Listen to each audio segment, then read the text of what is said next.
Amen and amen, amen. Sino po dito yung gustong magkaroon talaga ng tunay na pagbabago? Amen. Sige po, tayo pong lahat ay tumayo. Let's continue to declare. Kung gusto po natin magbago, let's use our mouth, use our faith. At narinig po ng Diyos ang lahat po ng ating pong dinideklara. Amen? Hallelujah. Gusto po natin maging maibigin dahil yun lang nais ng Diyos sa bawat sa po sa atin na tayong lahat ay maging maibigin. Una sa lahat sa Kanya at higit sa lahat sa katabi mo. Kaya sabihin mo sa katabi mo muli, kaya kahit ganyang kalab kita. Ayan, di ba? Okay. At hindi po natin kayang baguhin ang ating pong sarili. Amen? Ang tangi lamang po makapagpapabago po sa atin ay walang iba kundi ang Panginoong Jesucristo sa kapangyarihan ng Banal na Santong Espiritu. Amen? So let's continue to declare our identity in Christ. Amen? In Christ, I am patient, kind, and caring. I am gentle and forgiving. I am not jealous or envious. I am not boastful, proud or rude. I am not demanding. I am not easily offended and keeps no record of being wrong. In Christ I am deeply loved. I am highly favored. I am well, wise, and wealthy. I am generous. I am victorious. I am talented. In Christ I am disciplined. I am focused. I am protected. I am confident. I am secured. I am valuable. Sabi mo nga sa katabi mo, mahalaga ka. Mahalaga ka. Okay, amen. Praise the Lord. And sige po, tuloy po tayo. In Christ, I am free from the bondage of sin to serve Jesus, my Master and Savior. I am determined. I am empowered. I am anointed. I am inspired by the Holy Spirit to live a holy life. In Christ, I am not average. I am the head and not the tail, above and not beneath. I am a generous giver. I am a recipient of God's promises. I am blessed to be a blessing. I am a child of the Most High God. Today, I'm excited to learn the Word of God. My heart is prepared. My mind will be renewed. I have a desire to change from glory to glory, and I will never be the same. In Jesus' name. Amen. Palakpakan po natin, Panginoon. Hallelujah. Maaari po tayo makaupo sa presensya po ni Lord. Sabihin mo sa katabi mo, basta tayo nagbabago na. Okay, we're getting better and better. Hindi lamang po tayo nagbabago dahil sumasama po tayo. Nagbabago po tayo dahil tayo ay binabago ng ating Panginoong Jesucristo. Okay? Alam niyo po, nakakatuwa po dahil kayong naririto'ng lahat, ang nais niyo ay makarinig po ng tinig po ng Diyos. Amen? Nangungusap po ba ang Diyos sa mga panahong ito? Amen. Alam niyo po, in the people of Exodus, palagi po sinasabi ng Panginoon, natandaan ninyo, remember, remember, remember, remember. Bakit po kaya palaging inuulit-ulit ng Panginoon ang salita pong remember? Bakit po? Kasi po, by nature, ang tao ay makakalimutin. Tama po? Okay, meron ngang tatlong matatanda, age 96, 94, and 92. Ito makakalimutin sila. Okay? At yung isang 96, na kapapaligo lang niya. Tapos, humakbang siya doon sa may bathtub.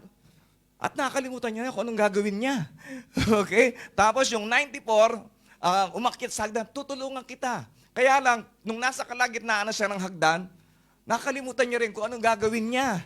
Tapos, yung ikatlo, yung 92 years old, ay, tutulungan ko itong mga kapatid ko to. At kumatok siya.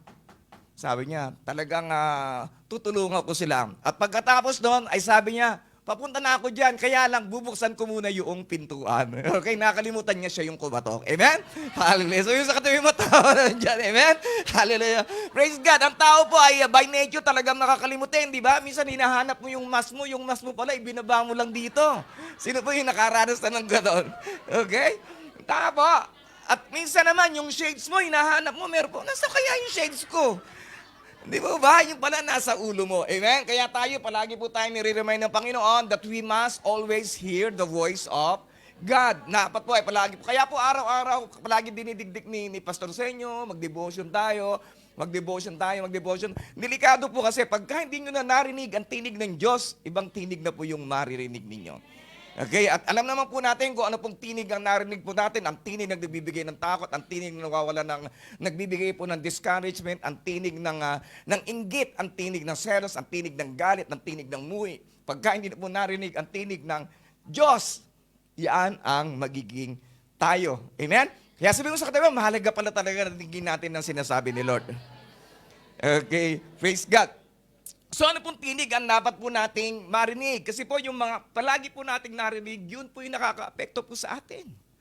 Tama, kung mahilig ka manood ng horror movies, di ba? Pagka namatay lang yung ilaw, natatakot ka na.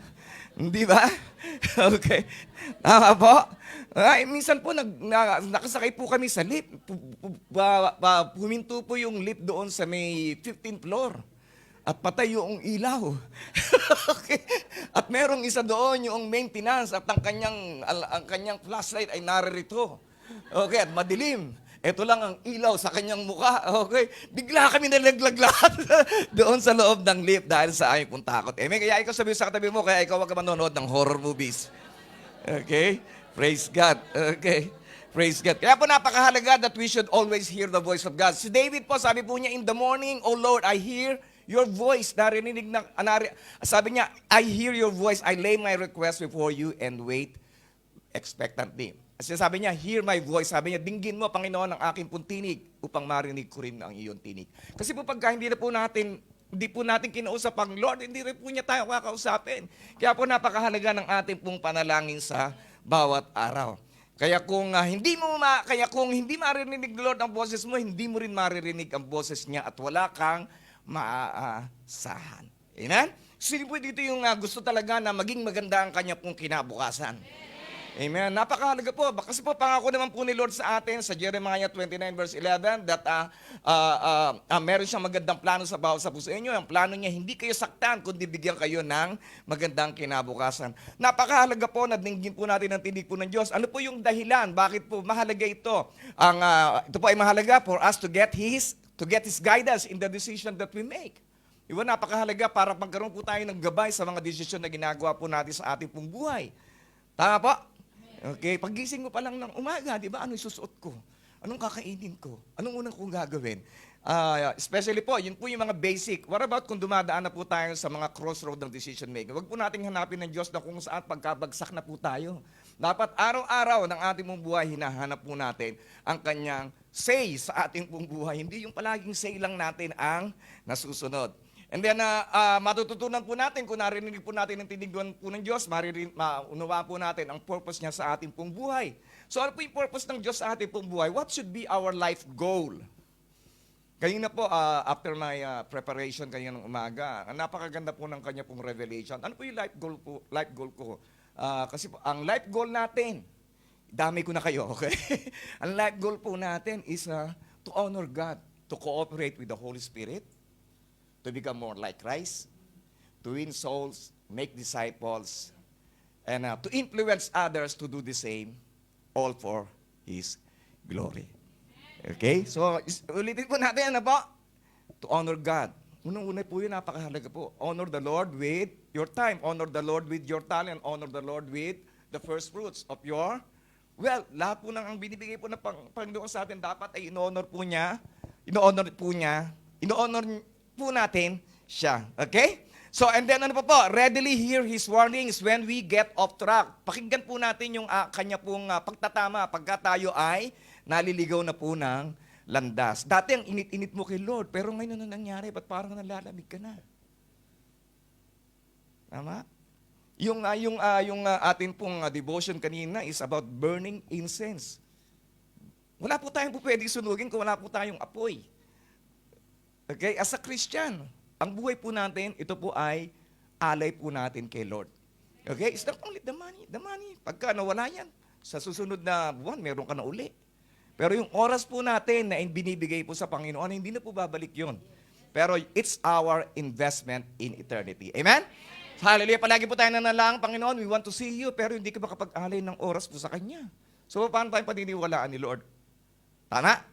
Okay, praise God. So, ano pa po yung nangyayari pagkat naririnig po natin ang tinig po ng Diyos? We feel His comfort when we are in this stress. Okay, pagka tayo na-stress, ang isa po sa pinakamaganda po natin gawin ay walang iba kundi dinggin ang tinig ng Panginoon. So, the benefits and importance of hearing the voice of God are endless. Napakarami po. Kaya wag po nating imimiss na marinig po ang tinig ni Lord. Sabi sa Jeremiah 33 verse 3, call unto me and I will answer thee. Di po ba? Tawagan po natin si Lord. Di ba minsan yung iba mga tinetext po natin, hindi po tayo nasisin. Tama? Sana po si Pastor doon. Minsan hindi kayo nasisin. Okay, lalo na po pagka Sabado, very busy po si Pastor. Hindi, sabi ko nga kay Iowa kanina, sabi ko sa kanya na pagka Saturday, medyo iniingatan ko na yung mga messages na pumapasok sa aking isipan. Di ba? Mahirap kasi pagka pinasok ng mga kung ano-anong mensahe, baka mamaya yun din ang maibuga ko sa inyo. Okay? Kaya if we are on the, kaya kung tayo po'y nagmi-ministry, kung tayo po'y nagli-lead, dapat iniingatan po natin ang ating puso. Amen? Hallelujah. Praise the Lord. Okay. So, in Exodus chapter 19, sabi doon, exactly 2 months after Israelites left Egypt, they arrived in the wilderness of Sinai. Ang kanila pong biyahe, instead of 40 years, ang 11 days na journey lamang po from Egypt to the promised land sa Canaan ay 11 days pero naging 40 years. Bakit po? Dahil po sa katigasan ng kanila pong ulo. Kaya sabihin mo sa katabi mo, kaya ikaw huwag kang matigas ang ulo. Okay, amen. Hallelujah. Kung hindi aabutin ka na ng pagtanda, hindi mo ba nararating ang pangako ng Panginoon sa iyong buhay? Amen? Kaya pagka tinanggal po tayo ng Panginoon sa isang lugar, ikaw ay dadaling niya sa mas magandang lugar. Amen? Kung nawalan ka ng trabaho sa ngayon, siguro, mas magandang trabaho ang ibibigay sa iyo ni Lord. Amen? Kung ikaw ay naririto sa baba, sumunod ka lang sa Panginoon, ikaw ay kanyang itataas. Amen? So ang sikreto po mga kapatid ay hindi po pagiging matigas ang ulo, kundi ang pagiging masunurin. Okay? Hallelujah. Wala kang mapapala kung ikaw ay magiging patuloy na pasaway. Okay? Basta ako, masusunod ako. Okay? So bahala ka sa buhay mo. Ikaw pa lang masusunod eh. Okay? So pababayaan tayo ng Panginoon. Okay? And then you can't reach your destiny without hearing the voice of God. Hindi mo mararating ang destination mo kung hindi mo maririnig ang tinig ng Panginoon. Amen? Sino po dito yung gusto talagang magkaroon po ng fulfillment na kanya po mga pangarap? Amen? Lahat po ba dito may pangarap? O yung mga nagtaas, wala ba kayong pangarap? Okay, meron po tayo lahat ng pangarap. Amen? Hallelujah. Pero una sa lahat, unahin po natin si Lord. And then after breaking camp, at Rephidim, they came to the wilderness of Sinai and set up camp there at the base of Mount Sinai. So yung Sinai po, yung Mount Sinai, yun doon po kinakausap ni Lord si Moses. At siya lamang po yung nakakaakit po doon. At nag-set po ng mga boundaries ang si Moses para hindi po sila makalapit doon sa paanan. Na bakit po? Sila po ay maaari pong mamatay. Amen? Pero sa panahon po natin ngayon, nakakatuwa po dahil po sa dugo ng ating pong Panginoong Jesus, we can come boldly into the throne of grace of God. Tayo po ay maaari pong makalaya po tayo nakakalapit sa biyaya ng trono ng ating pong Diyos. Kaya huwag po natin sayangin yung ating pribileyo. Because during that time, hindi po ba? Hindi po sila po pwede pong makalapit. And then Moses climbed the mountain to appear before God. Alam niyo po si Moses, sabi po ni Moses, he always trembled. Palagi po siya natatakot pagka siya po ay lumalapit po sa Diyos. So wag po kayong matakot pagka kayo po ay tumatayo po dito nag-share dahil po yun po talaga yung feeling. So ang kalaban po palagi ng pananampalataya ay takot. Okay, once we overcome our fear, ang ibig sabihin noon na nadagdagan ng ating pong pananampalataya. At pag nadadagdagan ng ating pong pananampalataya, nadadagdagan po ang kalulatian po ng Diyos. Nadadagdagan po ang kanya pong kapurihan. Amen? Hallelujah. Kaya kung tayo po ilalakad ng meron pong takot at may pananampalataya, ma-overcome mo ang lahat ng mga takot mo. Amen? Sabi mo sa katabi mo, kaya ikaw wag kang matatakot mag-serve kay Lord. Sabi dito, the Lord called to him from the mountain and said, give this instruction to the family of Jacob, announce it to the descendants of Israel. Okay? So when God spoke to His people, pagka ang Diyos tinawag ka, ibig sabihin nun, merong special na gagawin ang Diyos sa iyong buhay. Amen? Nais niya na ang buhay mo ay hindi lamang ordinaryo, nais niya na ang buhay mo ay maging extraordinary. Okay? Kaya you are special. Special ka sa paningin ng Panginoon. Sabihin mo nga sa tabi mo ulit, VIP ka sa paningin ni Lord. Okay, sabi ko, you have seen what I did to the Egyptians. Ano po yung ginawa po niya sa mga Ehipto? Ang mga Ehipto, matitigas ang ulo. Meron po silang mga Diyos-Diyosan na sinasamba na hindi po nakapagbibigay ng kaluguran sa Panginoon. So, puro salot ang kanila pong ipinadala. So, ganun din po yung mangyayari po sa ating pong buhay once we disobey God. Okay? The place of Egypt, ano po ba yung lugar ng Ehipto? Ang lugar po ng Ehipto ay lugar po na kung saan ay sumasamba po sila sa hindi po sa tunay na Diyos. sinasamba nga po nila, isa po pang sinasamba po nila ay palaka. Okay? So yung palaka na ang ulo ay palaka at ang katawan ay tao o babae. Okay? Kasi because it is a sign of fertility. So anong nangyari, pinadala sa kanila ay puro palaka. Amen? Hallelujah. Yun ang yung sinasamba nila, yun ang ginamit ni Lord para sila ay inisin. Amen. Hallelujah. Kaya kung sinasamba po natin ay ang ating pong oras, ang ating pong sarili. Pagtingin mo sa salamin, maiinis ka na kaagad. Okay.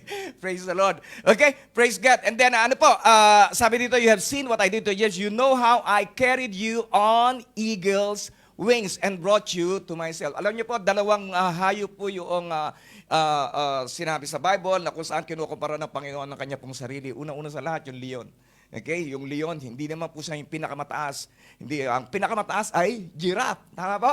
Hindi naman po siya yung pinakamalakas. Dahil ang pinakamalakas ay ang elepante. Tama po? Hindi rin po siya yung smartest. Dahil yung pinaka-smart, walang iba kundi yung unggoy. Yung katabi mo, hindi yan, ha? Okay, hindi yan unggoy. Okay, kahit na minsan nangangamoy unggoy yan, pero hindi unggoy yan. Okay. Okay, so, ano pa po? And then, at yung ikalawa, yung eagle. So, ano po yung eagle? Actually, there are 60 species of eagle. Okay, at ang agila po ay, sila po ay napakatalinong nilalang na kung saan kahit po sila nagugutom. Okay? Hindi po na babago ang kanila pong isip. Hindi sila nagdidelirio pagka sila ay nagugutom. Okay? Nagpapasing. Sino ba yung nagpapasing ngayon? Amen? Hallelujah. Isang meal pa lang, nagdidelirio ka na. Okay? Okay? So, hindi po nababago yung kanila pong desisyon. Pagka sila po ay nagugutom, they are intelligent creatures and then they can survive without eating for 7 weeks. Hindi po sila kaya po nilang mabuhay. Kahit na hindi sila kumain ng 7 weeks. Ikaw, 7 hours pa lang. Okay? Hindi mo na malaman kung anong gagawin mo.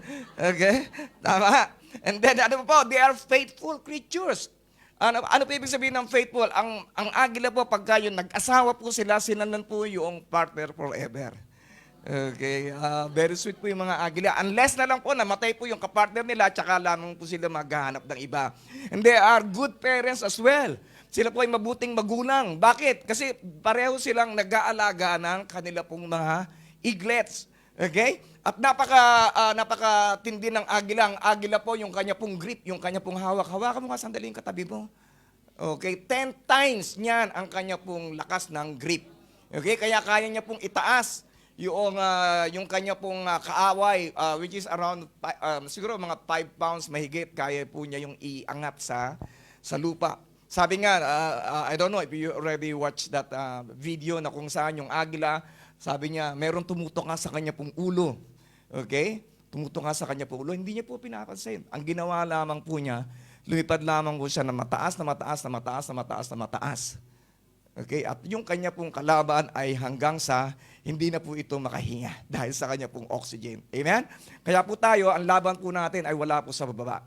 Ang laban po pa natin ay palagi po natin ilagay sa taas, sa ating po Panginoon. Amen? Hallelujah. Praise God. Sige po, palakpakan ko si Lord. Ano po ba yung agila, meron po siyang eaglets, okay? Ang eaglets po, ibig sabihin, maliliit na agila. Unang-una sa lahat, siyempre, wala naman yung pagka na-break yung kanya pong egg. Ang nangyayari po, siyempre, wala naman kagad pakpak yun. Tama po? So, yung eaglets, habang lumalaki po siya, inaalagaan po siya. Pero pagka training time na, ano po yung ginagawa pag training time? Tinutulak na po siya ng agila, ng kanyang nanay, para matuto ng lumipad. Amen? So, ganun din po ang bawsa po sa atin. Minsan, tinutulak na tayo ng Panginoon sa ating pong comfort zone. Diba? Para tayo ay matuto ng lumipad. At ang nangyayari, pagka siya ay tinulak na at siya ay nalaglag na, okay, so papagaspas siya ng pagaspas. Pagaspas, siyempre, ibon yun, di ba? Papagaspas yun. Okay? Papagaspas yun. Okay? Okay. Tayo, wala tayong magagawa. Pag nalaglag tayo, di ba? Sisigaw lang tayo. Okay? Hell! Wala na. Okay? So, papagaspas siya. At pagka siya ay babagsak na, di ba? Pag hindi pa niya kaya, siya ay sasaluhin. So, ganun din ang bawat sa atin, huwag po tayong matakot. Okay? Huwag po tayong matakot dahil hindi ka pababayaan ng Panginoon na bumagsak at masira ang iyong buhay. Amen? Hallelujah. At ano pa po ang nakakatawa po sa agila? Freedom, ang ibig po sabihin, it symbolizes freedom. Ang eaglet symbolizes freedom. Kalayaan. Kalayaan sa ating comfort zone at kalayaan para tayo ay mag-mature at ma-fulfill ang purpose natin sa ating pong buhay ng ating pong Panginoon. Amen? Kaya you will never succeed, you will never be fulfilled in life if you will not succeed both in life and ministry. Ay itong nais ng Panginoon na tayo ay maging successful. Amen? Hindi lamang po sa buhay nito, kinakailangan po palagi pong kasama ang atin pong mga ministry, ang ating pong pagsiserve. Amen?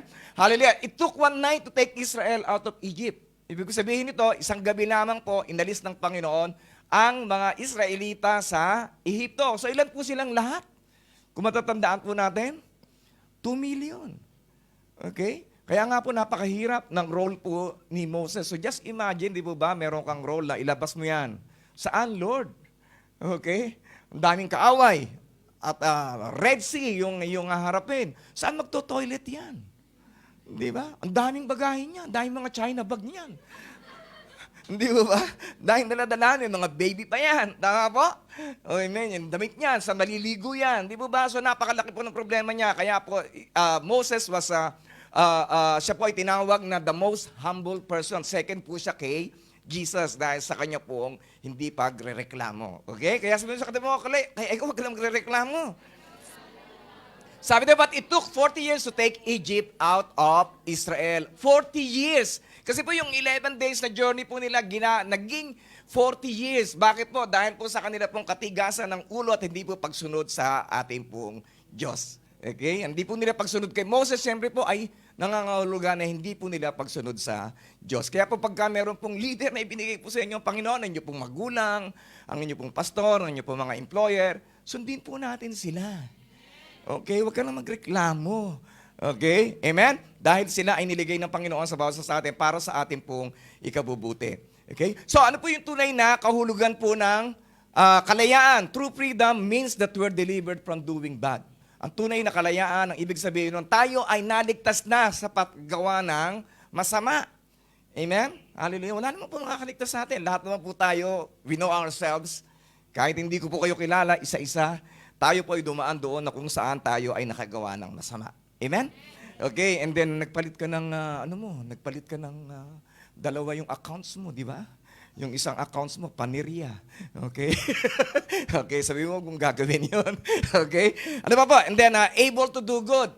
Meron po tayong kalayaan na gumawa ng mabuti at meron po tayong kalayaan na gawin ang layunin ng Diyos sa mundong ito. So, sabi dito, and now if you will, what? Obey me and what? Keep my covenant. You will be my own special treasure from among all the peoples on the earth. For all the earth belongs to me. Kaya po napakahalaga mga kapatid sa ating pong buhay is about obedience. Obedience is better than sacrifice. Mas mahalaga po na tayong sumusunod kaysa puro sakripisyo. And then, sabi dito, and keep my covenant. Ang covenant po ay kasunduan. Meron na po tayong kasunduan sa Diyos. Di po ba? Ang Diyos, we call Him Lord. Di ba? Tinatawag natin, Panginoon, Panginoon. At sinabi ng Panginoon, di ba? Tinawag mo pa ako, Panginoon, di ka naman para sumusunod. So, ibig sabihin, it is our covenant between our Lord, between our Master, na siya ay atin pong sundin.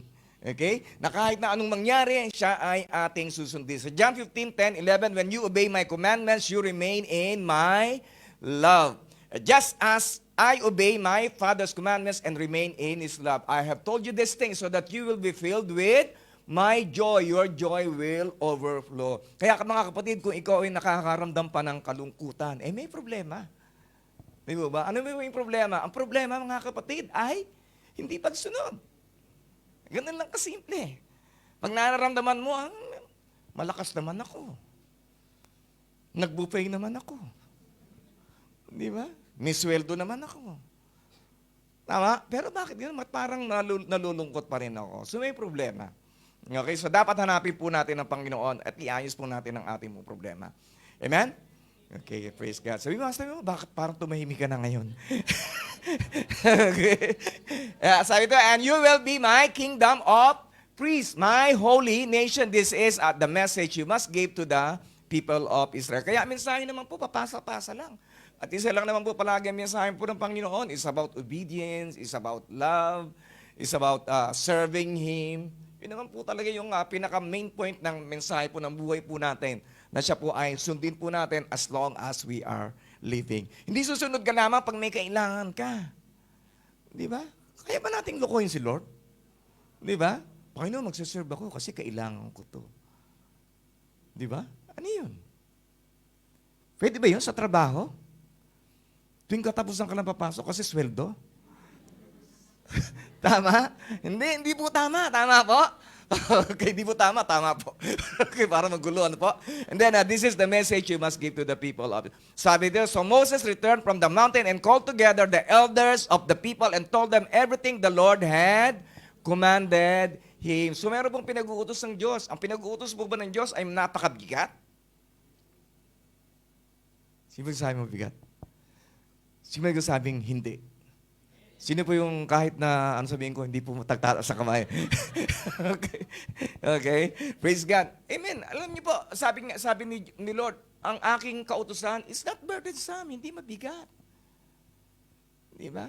Kaya ano paniniwalaan natin, yung tinig ng kaaway? Hindi, mabigat. Yung tinig ng kaaway eh. Okay? Tinig ng taning, hindi mo kaya yan. Tama? So, kung pakikinggan natin si Lord, ang kanya mga pinag-uutos sa atin ay kaya natin. Amen. Sabihin mo nga, ligligin mo nga yung katabi mo, gisingin mo nga, sabihin mo, kaya natin. Okay, kaya natin.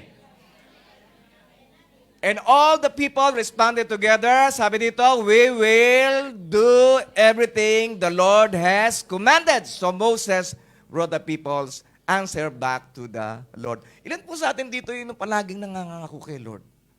Di ba? Panginoon, susunod na ako sa iyo. Di ba? Lalo na pag may problema ka. Palagi ka na nasa church. Tama?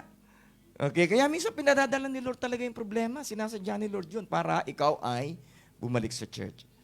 Kasi kilala ka ni Lord eh. Di ba? Pag wala ka ng problema, di ba? Di ba? Tsaka na yan, church. Tama po. Pero pag may problema na, di ba? Ayan, nandiyan palagi. Tama? Ang aga. Sarado pa yung church, nasa pintuan na. Amen? Hallelujah. Praise God. Kaya po dapat pagpasalamat po natin ng problema. Kasi po sa problema, inilalapit tayong muli po sa Kanya. Amen? Okay, then the Lord said to Moses, I will come to you in thick cloud. Moses, so the people themselves can hear me when I speak to you, then they will always trust you. Moses told the Lord what the people had said. So siya po yung tagapamagitan. So ngayon po ang tagapamagitan po natin, walang iba kundi ang ating pong Panginoong Kristo. Amen? At ang kanya po mga mensahero, mga pastor, mga missionaries, mga teachers, yun po yung kanina pong mga, kaya dapat we have to give them respect. Igalang po natin sila. Okay? Kasi po, it's not easy to come to God. Para i-intercede ang bawat isa po sa inyo. So, ganoon din po si Moses. Tama po? Kaya it's very, very important that we give respect to our elders, to our teachers, to our cell group leaders, sa ating pong sa mga ministry heads po natin. Okay? We have to give respect to them. Okay? Then the Lord told Moses, go down and prepare the people for my arrival. Consecrate them today and tomorrow and have them wash their clothing. Be sure they are ready on the third day, for on that day the Lord will come down on Mount Sinai as all the people watch. Be sure that they are ready. Sabay-sabay nga po natin basahin. Be sure they are ready on the third day, for on the day the Lord will come down on Mount Sinai as the people watch. Then mark up a boundary all around the mountain. Warn the people, be careful. Do not go up the mountain or even touch its boundaries. Anyone who touches the mountain will certainly be put to death. Okay? So sometimes, ang growth po natin as a Christian, we should establish our priorities. Dapat alam po natin kung ano po yung mga bagay na dapat po nating unahin. And we should also establish boundaries. Na kung saan meron tayong mga bagay na dapat na hindi na po natin ginagawa. Hindi po ba? Kung tayo po, namuhay na po doon sa panahon ni Moses, baka ang dali mong natigok. Di ba? Kasi you keep on passing through boundaries. Palagi mo nilalagpasan yung mga boundaries ng ating pong Panginoon. Tama pa? Okay, nakayuko ng lahat. Okay? Praise the Lord. So ano pong dapat po natin gawin? So hearing the voice of God will lead you into a life of maturity. Okay? Napakahalaga na po. If freedom doesn't lead to maturity, then we end up imprisoned in a bondage worse than what we had before. So ano po ibig po sabihin kung ating pong kalayaan ay hindi po tayo dadalhin sa ating pong pagiging mature na Kristiyano? Ano po mangyayari po sa atin? Mas magiging masahol pa tayo kaysa sa dati po nating buhay. Okay? Huwag na po nating subukan. Okay? Kaya po napakahalaga na yung ating pong kalayaan, huwag po nating gawin sa paggawa ng mga bagay na hindi nakalulugod sa Panginoon. Okay? Tulad po ng mga Israelita, ano po nangyari sa Israelita? Malaya po sila physically. But inside, pero sa loob po nila, hindi pa rin po sila malaya. Diba? Ang isip pa rin po nila ay nandoon pa rin po sa Egypt. Nakita nila naalala nila yung kanilang kinakain. Po? So, it's the same thing with us. Dapat po kalimutan na po natin yung mga bagay, yung mga pleasures na nagbigay po sa atin ng kasiyahan. Alam naman po natin na hindi po nagbibigay ng pleasure sa ating po Panginoon. Amen? Hallelujah. Kaya, kalimutan mo na yung dati. Okay? Okay, praise God. Sabi po ni Chuck Swindoll, one of the marks of spiritual maturity is the quiet confidence that God is in control. Sabihin mo sa katabi mo, God is in control. Okay, without the need to understand why He does and what He does. Yung talaga nagtitiwala tayo kay Lord, di ba? Na kung ano yung ginagawa niya sa ating buhay, ay para sa ating ikabubuti. Kung meron ka mga pinagdaraanan, para sa ikabubuti mo yan. Okay? Because what the devil intended for evil, God intended for good to your life. Amen? Kung ano iniisip na masama ng kaaway sa iyong buhay, ang plano ng Diyos ay palaging mabuti sa iyo. Amen? Hallelujah. And then maturity, anong maturity? Nagkakaroon ka ng pasensya. Ibig sabihin, you are willing, you have the willingness to pass up immediate pleasure in favor of long-term gain. So ano ibig sabihin? Ibig sabihin noon, pag nagmamature ka na, humahaba ang iyong pasensya. Hindi mo na ninanais yung panandali ang aliw lamang, yung makapagbibigay sa iyo ng aliw. Bagkos ang iniisip mo palagi yung long-term gain. Okay? Tulad na limbawa, di ba? Pagkasweldo mo, gasta ka kagad. Inubos mo na kagad. 2 araw pa lang, wala ka ng pera. Di ba? Instant pleasure. Tama? Kasi hindi ka nag-tithes. Di ba? Kaya naubos ka agad. Okay? So, ano po nangyayari doon? Ang nangyayari doon ay ikaw din yung manghihinayang dahil nasayang yung long-term gain na dapat ay para sa iyo. Okay? So, ano pa po? Maturity is the ability to stick to a job until it is finished. Okay? Yung meron kang kakayahan na gagawin mo to hanggat hindi pa tapos. Hindi yung puro ka simula. Okay? Totoo nga po ako doon sa kinuwento ni Sister Karen, yung kanya pong kuya nag-business. Okay? Magluluto, bumili ng kalderong malalaki. Okay? Hindi naman nagsimula ng pagluluto. Okay? Ano ba yung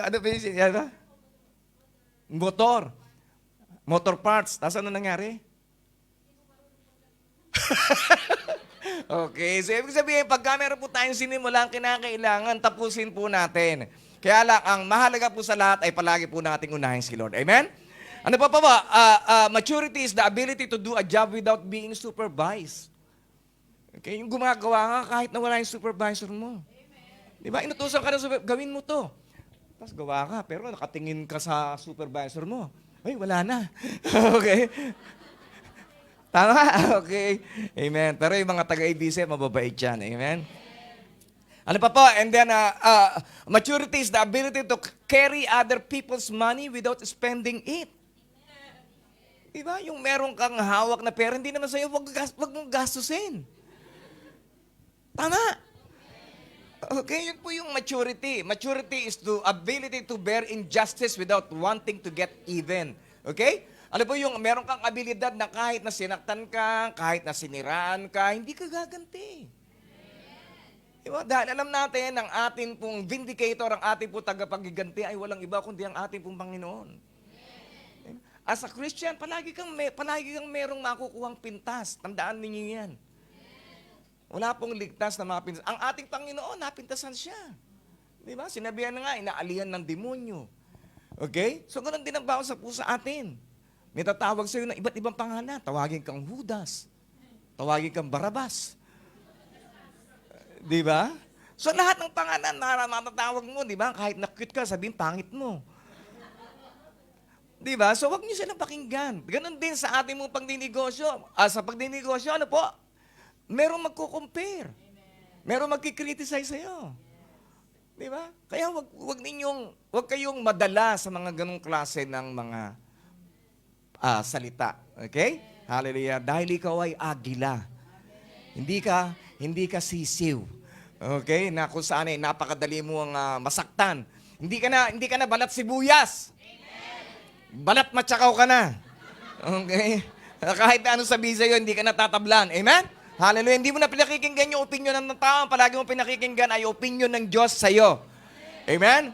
Hallelujah. So hearing the voice of God will lead you into a life of dignity. Sa mata po ng mga Ehipto, sila po ay mga alipin lamang. Amen? Sa mundong ito, di po ba? Ang mundong ito, maaring ikaw ay cleaner, maaring ikaw ay RA, maaring ikaw ay waiters, maaring ikaw ay babysitter, maaring ikaw ay helper. Di po ba? Pero sa paningin ng Diyos, ikaw ay importante. Sa mata ng Diyos, ikaw ay VIP. Amen? But dahil ikaw ay kanya pong special treasure. Tama? Okay, kaya po napakahalaga, na hindi po natin pinakikinggan ang mga opinion ng mga tao. Okay? Medyo gagawin na. Okay? So, malapit na po tayo. And then, hearing the voice of God will lead you into a life of sanctity. Ano po yung sanctity? Sanctity came from the word sanctification na kung saan ay paglilinis. All the days of our life, ito po yung ating pong gagawin na patuloy po tayo naglilinis. Naglilinis. Amen? Sino po dito yung gusto ninyo pagka sumasakay kayo ng bus, nasiksikan, ang mga tao nakapaligid sa inyo, hindi po naliligo? Okay, ayaw po natin, tama po. Iba't ibang amoy ang ating pong, ganun din po ang ating pong Diyos, ang nais po ng Diyos, ang bawat sa po sa atin ay maging mabangong sampiyong sa Kanya pong harapan. Na tayo po ay patuloy na nagpapalinis. Sa pamamagitan po sa pamamagitan ng pakikinig ng salita ng Diyos, nahuhugasan po yung ating pong isipan, nahuhugasan po yung ating pong mga maling paniniwala, nahuhugasan po yung ating pong mga pagdududa, nahuhugasan po yung ating pong kawalan ng pananampalataya. Amen? Kaya sabihin mo sa katabi mo, kaya ikaw mamaya maligo ka. Okay? Okay? Praise the Lord. And then hearing the voice of God will lead you to your destiny. Hindi mo mararating ang pangarap mo, hindi mo mararating ang magandang kinabukasan mo, ang magandang plano ng Diyos sa buhay mo kung hindi mo naririnig ang tinig ng Diyos sa iyong buhay. Kasi wala kang guide eh. Tama ba? Kaya po, napakahalaga that we should always be hearing the voice of God. So ilan po sa atin dito na gusto ninyo marating ang inyong pong destiny? Amen. Sino po dito yung gusto ninyo ma-fulfill ang inyong mga pangarap ng mabilis? Amen. Hallelujah. Sige po, let's all stand up. One thing that I would like to reiterate na ipagdiinan po sa inyo, na ang Diyos po hindi po niya binigay yung kanya pong pangako para lamang po marinig po natin. Binigay po niya yung kanya pong pangako para ito po ay maating pong maranasan that we may experience it and enjoy it. Amen. And tonight, God wants you to enjoy and experience His freedom. Let's continue to hear the voice of God because it will lead you to your destiny and fulfilled life. At ang kabutihan po ng Diyos, huwag po nating habulin. As we hear the voice of God, His goodness will continue to follow us. Sige po, let's declare our love for God. Let's worship Him.